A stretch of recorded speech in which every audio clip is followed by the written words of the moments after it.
Cairo, a photo of a woman protester in a traditional white Sudanese dress and golden, moon-shaped earrings has gone viral on social media, instantly becoming a symbol for the role of women in the uprising in Sudan. The image drew a comparison to America's Statue of Liberty and the ancient Nubian Sudanese queens known as Kandaka, who live on in Sudanese folklore as women who accomplished and sacrificed for their country. Her white dress is traditionally worn by professional Sudanese women in the workforce, said Hamor Ziada, a Sudanese novelist. The outfit is symbolic of the identity of a working Sudanese woman that's able to do anything and at the same time keep her culture and traditions, he said. Advertisement video circulating online showed the woman, Allah Salah, singing traditional songs to protesters in the sit-in outside military's headquarters. She chanted, "They burned us in the name of religion, killed us in the name of religion, jailed us in the name of religion," while a crowd around her shouted, "Revolution." The image was taken by activist Lana Haroon on Monday during the third day of the sit-in outside the military's headquarters. It has since received 55,000 likes and was picked up by Twitter Moments. The protests against al-Bashir gained momentum last week after Algeria's President Abdelaziz Bouteflika, in power for 20 years, resigned in response to weeks. The Sudanese government spokesman did not give further details on the violence a day earlier.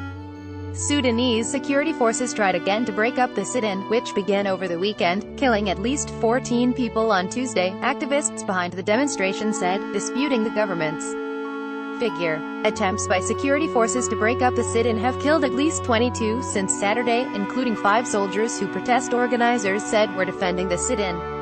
The demonstration is the latest in nearly 4 months of anti-government protests that have plunged Sudan into its worst crisis in years. The protests initially erupted last December with demonstrations against a spiraling economy, but quickly escalated into calls for an end to embattled President Omar al-Bashir's 30-year rule.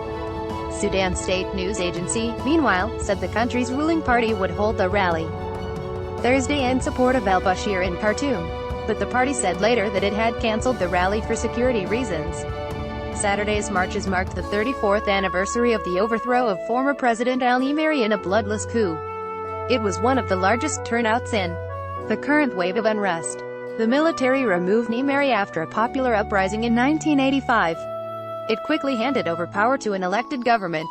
The dysfunctional administration lasted only a few years until al-Bashir, a career army officer, allied with Islamist hardliners toppled it in a coup in 1989. Sudanese army soldiers patrol near protesters gathered near the military headquarters.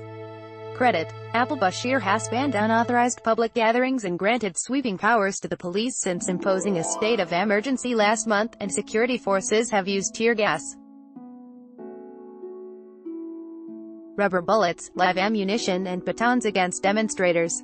Security forces have responded to the protest movement with a fierce crackdown, killing dozens of people. A protester displays Sudanese flags at a rally in front of the military headquarters in the capital Khartoum, Sudan. Credit: app most viewed in world. Let's block ads. Why?